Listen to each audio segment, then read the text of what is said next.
Supreme court का यह आदेश व्यापक प्रभाव वाला है कि तलाकशुदा मुस्लिम महिलाएं भी पति से भरण पोषण यानी गुजारा भत्ता पाने की अधिकारी हैं।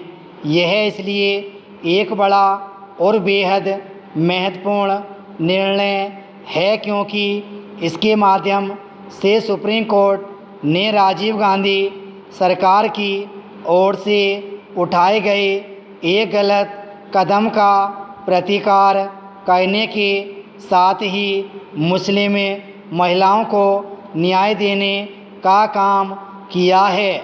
एक तरह से इस निर्णय के जरिए सुप्रीम कोर्ट ने यही रेखांकित किया कि बहुचर्चित शाहबानो मामले में उसकी ओर से दिया गया फैसला सर्वथा उचित एवं संविधान सम्मत था और राजीव गांधी सरकार ने उसे पलटकर सही नहीं किया था।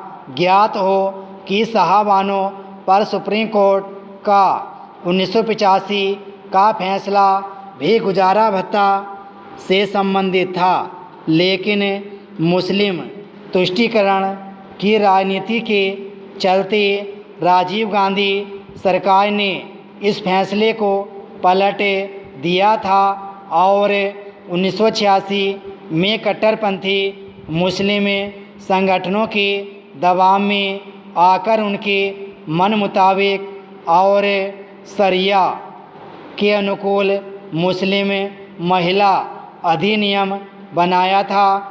इस अधिनियम का एकमात्र उद्देश्य मुस्लिम महिलाओं के अधिकारों का हनन करना था। अब सुप्रीम कोर्ट ने स्पष्ट किया कि यह अधिनियम किसी पंथनिरपेक्ष कानून पर हावी नहीं होगा और तलाकशुदा मुस्लिम महिलाएं गुजारा भत्ता के लिए दंड प्रक्रिया संहिता की धारा 125 के तहत याचिका दायर कर सकती हैं।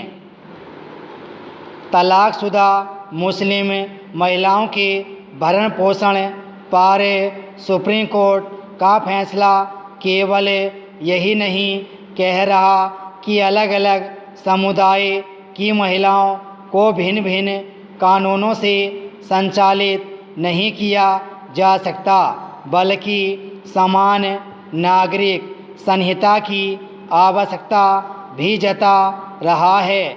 इसी के साथ यह भी संदेश दे रहा है कि देश के लोग संविधान से चलेंगे, न कि अपने पर्सनल कानूनों से।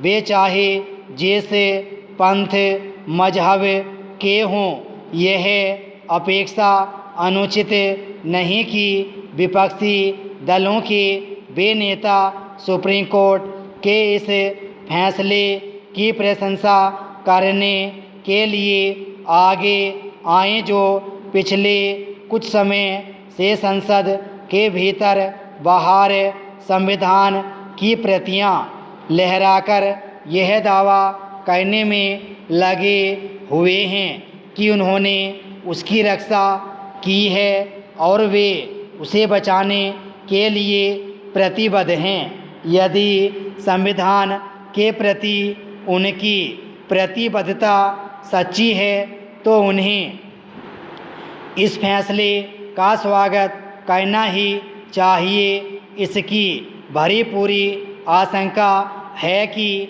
इस फैसले से कुछ मुस्लिम संगठन असहमति जताने के साथ उसे सुप्रीम कोर्ट में चुनौती भी दें।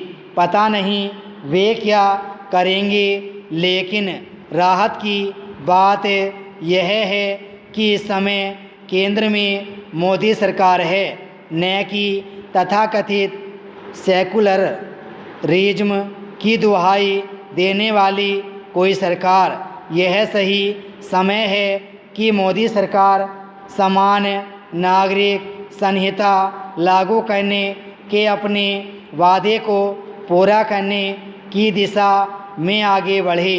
इसका कोई औचित्य नहीं कि देश में अलग अलग समुदायों के लिए तलाक, गुजारा भत्ता, उत्तराधिकार, गोद लेने आदि के नियम कानून इस आधार पर हों कि उनका पंथ मजहब क्या है। विराम स्टॉप।